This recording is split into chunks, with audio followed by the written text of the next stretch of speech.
Now, the Ethics and Anti-Corruption Commission is stuck between hope and despair as it grapples with corruption cases caught between politicians, their allies, and powerful business individuals.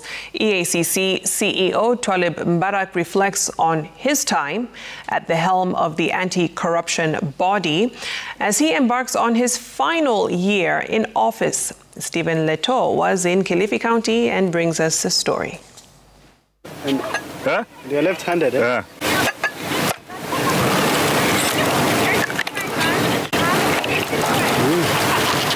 This should be...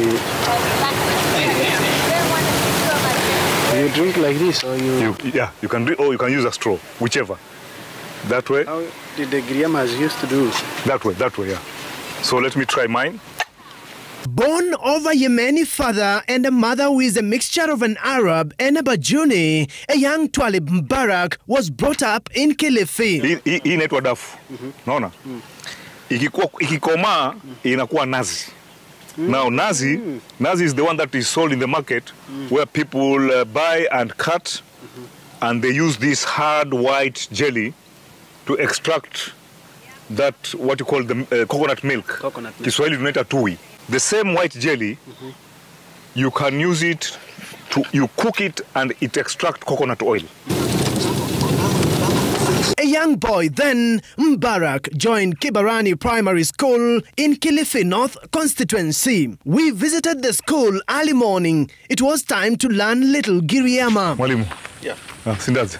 Salama tu sana. Mauto. Mazo. So how are you, sir? Fine. Yes. Stephen Leto. Yeah. Uzamuona kwa TV. Yeah.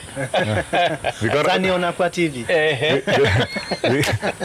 Vikara fuhaha. He is a family man and a father of 4. I scored very well. I think out of 97 students, I was number 2 overall. Marks, that was 1979. I got 34 out of 36 points. The EACC CEO takes us down memory lane. I remember when I was in primary, I used to sit somewhere like here. Sat in the same position he used to when he was studying here as a schoolboy. CDF the idea is very noble and very good.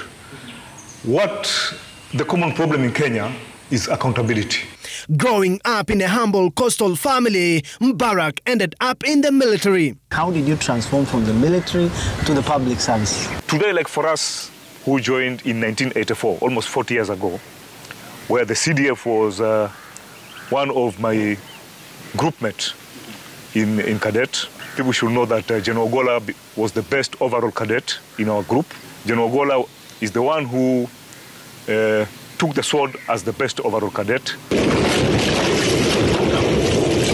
It is the trainings that he acquired in the military that he says left him with a thick skin for his anti-corruption job. Do the big fish scare you? I was in the army for 15 years. Do you think I can be somebody who can get scared? I've seen lions in the bush. I've seen death in the course of my training in the military. So who is a civilian to scare me? When I know I'm right. I don't get scared of civilians. And I think, let me tip you something, Stephen. When somebody tells you I'm going to kill you, just know that the guy is a fool.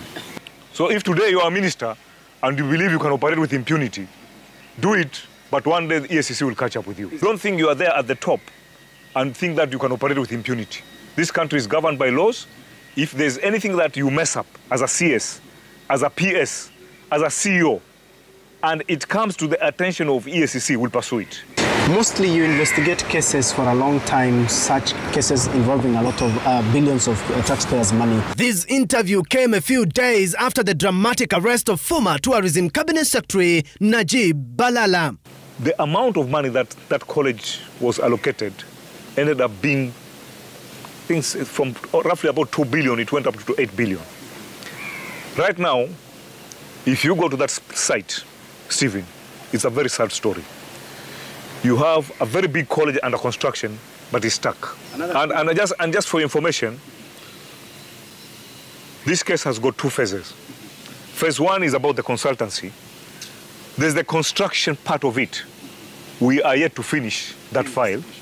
And there'll be a second case coming on the same matter and most likely it will hit on the same people. This is one of a sad story of this country where a big grand project has stalled because of corruption. But during his break for the NDA festivities, he chooses a low profile, opting to spend his time with old friends along the sandy beaches of the coastal towns. Hamidi ni mkulu wangu.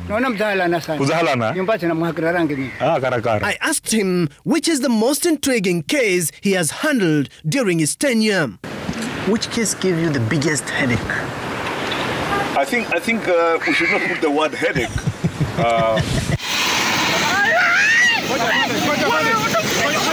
I think one of the most interesting cases that we had, which was very interesting, was about the former governor of Nairobi, that is Mike Sonko.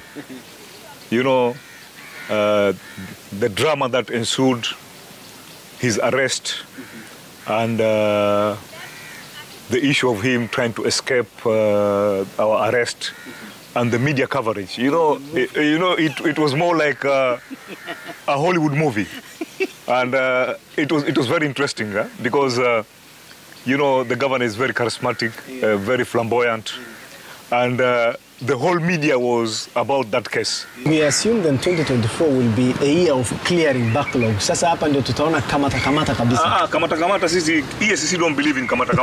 Those are just dramas. We have files, very good files that are with the DPP. For instance, we have a case of National Museum of Kenya where the former head, Mzalendo Kibunjia, and his group are accused of misusing millions of shillings through fictitious ghost workers. That is a good file that is before the commission, the DPP. We have a file on we have a file on Lake Turkana wind, where billions were lost. We are handling it. We have a file on. There are quite a number of files on high-profile, middle-level cases, about 400 million lost. Fighting corruption is like a guerrilla warfare. You're not fighting a conventional warfare, whereby the enemy is in uniform and you can tell that is an enemy. He tells me that the commission is also taking an interest in the changing lifestyles of current cabinet members. He says some cabinet secretaries have experienced sudden and inexplicable lifestyle changes, a red flag for the anti-corruption watchdog. How many cabinet secretaries serving in the present administration are under investigations by EACC? When you are PS, when you are CS, when you are heading a very big organization, you are under our radar. You belong to those what you call highly exposed political persons. Hii mtu sasa anavaa saa ya 10 million. Na kabla kuingia kwa hii serikali alikuwa kibiriti tu, hakuna kitu anavaa. Alikuwa anavaa Casio. So those are now red flags. Yes. That this man, he may be doing something. He gets annoyed when the power-loving members of the executive harass motorists on the roads with what he calls intimidating sirens. He wants to be seen. Kingora. Even me as a CEO, when I'm driving to office, sometimes I'm pushed to the pavements with CSS and the PSS with siren. And I'm just quiet, and I tell my driver slowly. I have managed to adapt very fast to the working system of the bishop. You know, the bishop puts on so many caps. He's a bishop, he's an architect. He's also has a PhD in governance, and we work very well with him. The mountain hiking enthusiast says he is not scared of scaling the heights of integrity.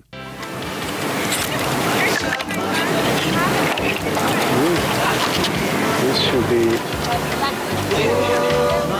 Stephen Leto, Citizen TV.